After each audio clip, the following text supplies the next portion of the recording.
Hey guys, it's Glenn, and this episode I'm going to talk about how our generator works for power.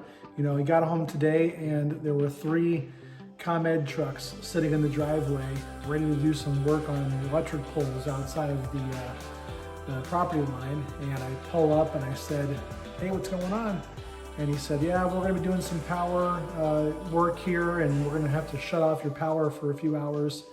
And so I thought, ooh man, I got to use my new generator. So I'm going to show you a little bit about how we decided to go with the system and how we installed it. And I'll show you, how it works, how I can hook it up. We decided not to go with a whole house generator to save cost.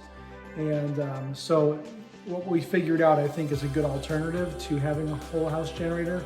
It's a little more cost effective. It is, of course, a little more work because you have to get outside and do a few things. I'm going to show you around right now how we do that since our power is off.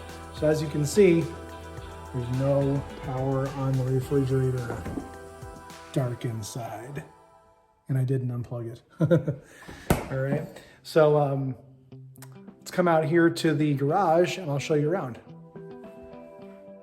Okay, so I'm in our utility room, and this is our electrical panel right here.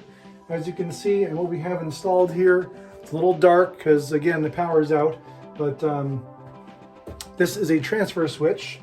It's a Propane 10 circuit switch that can go directly from the generator over to here, and everything is basically cross-wired, or essentially everything is wired to the actual circuits in the breaker box here.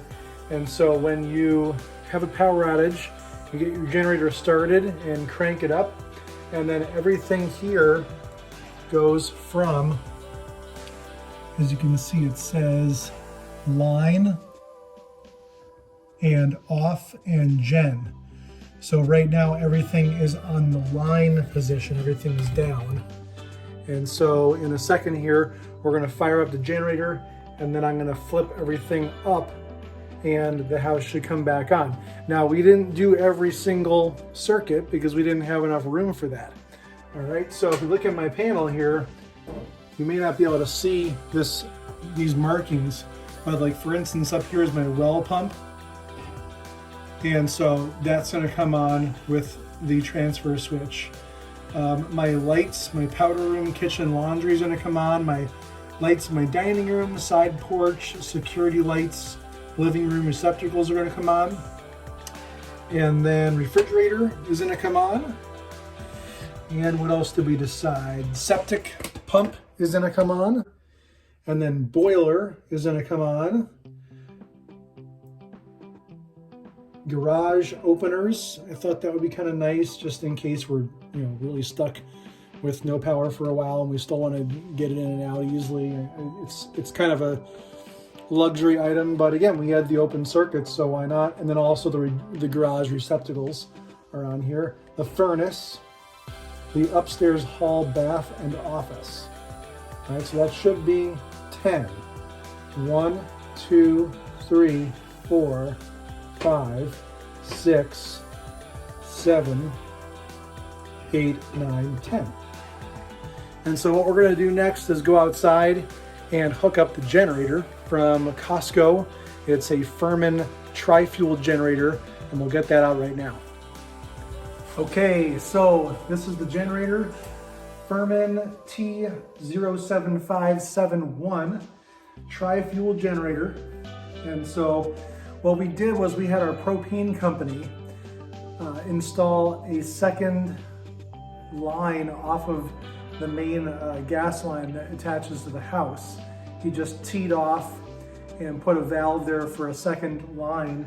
And he also supplied us with a hose, made sure this was all fitting properly and the connections are all the right pressures. And so that way I can go directly from our 1,000 gallon propane tank directly into this machine. The Firman generator does come with a propane attachment that you can hook up to a normal, little 20-pound or little, barbecue propane tank, but we wanted the ability to run this thing for a while if it really ever came down to that. So we can hook it right directly to the 1,000 gallon propane tank. It's a simple little connection. And then our electrician also provided us with this heavy duty generator cord. So this is going to plug into the wall outside, and then this is going to plug into the generator. Actually, it's backwards from there. This part goes into the generator. This goes into the wall, and you turn these slightly to get them locked in, and everything should be pretty easy to start up. The nice thing about this Firman generator is it's got a battery down here, so it does have an electric start. So as long as my choke is on over on the side and my connections are correct, I should be able to just crank it right up. So we'll see how that goes here. I have done this a couple times, but honestly, not a whole lot. So I'm kind of doing this for the first time with a real power outage. It's kind of exciting. And they should be turning the power back on. They're doing some maintenance.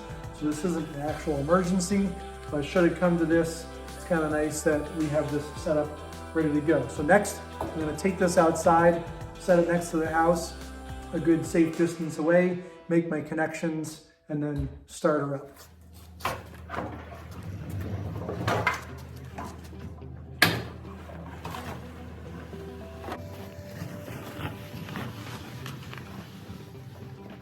Here's the propane tank way in the background over here.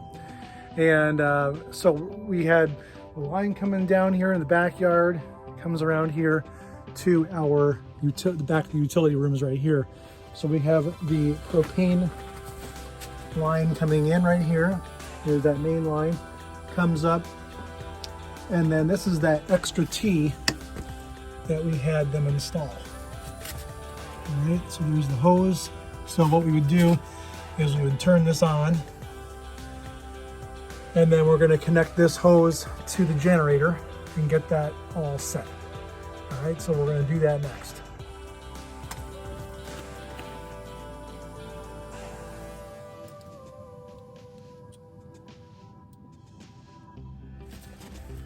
All right, guys, so next step is to turn on the gas line. So we're going to do that.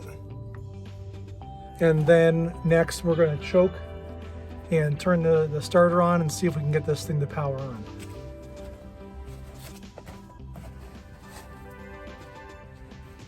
All right, so you have to look at the choke here.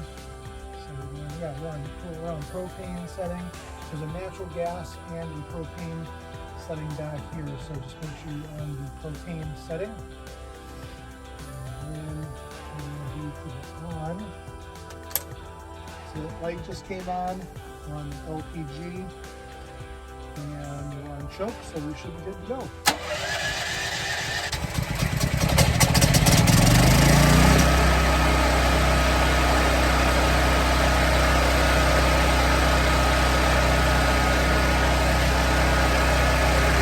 Okay, so now we can bring it inside and hook it up. All right, so we're going back inside now. Back into the garage, which is a total mess, as you can see, because we have so many projects going on here.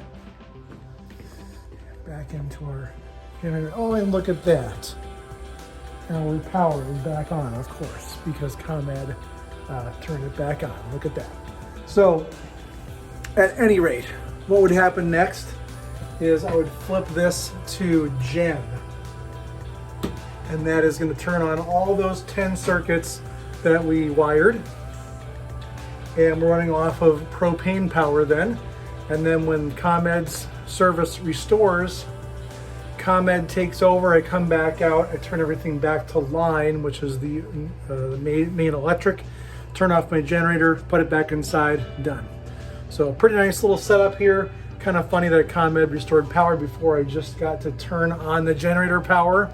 But you get the idea. It's a nice setup. Again, this is a Reliance 10 circuit. I bought it on Amazon, and it's a really, really awesome little setup here. My electrician installed this, I did not, but it looks pretty easy to do by yourself, and I highly suggest this. Again, it's not a whole house generator, but it's pretty close, and I feel like we have a lot of circuits that come on with this power. So this is a nice setup for us. It was cost effective, and as you can see, pretty easy to hook up. Hey, we hope you found this video helpful, learning about our generator, the Firman Tri-Fuel Generator, and the Reliance Controls transfer switch. It's a great setup, and we like having that peace of mind that we can just go turn that on if the power does go out. Hey, thanks for joining us again. This is Glenn with All About Our House. We're bringing you content constantly that shows you literally every aspect of our house, from planning to design and implementation and living in our house here. So if you like what you're seeing, please subscribe and like our videos. We'll see you next time.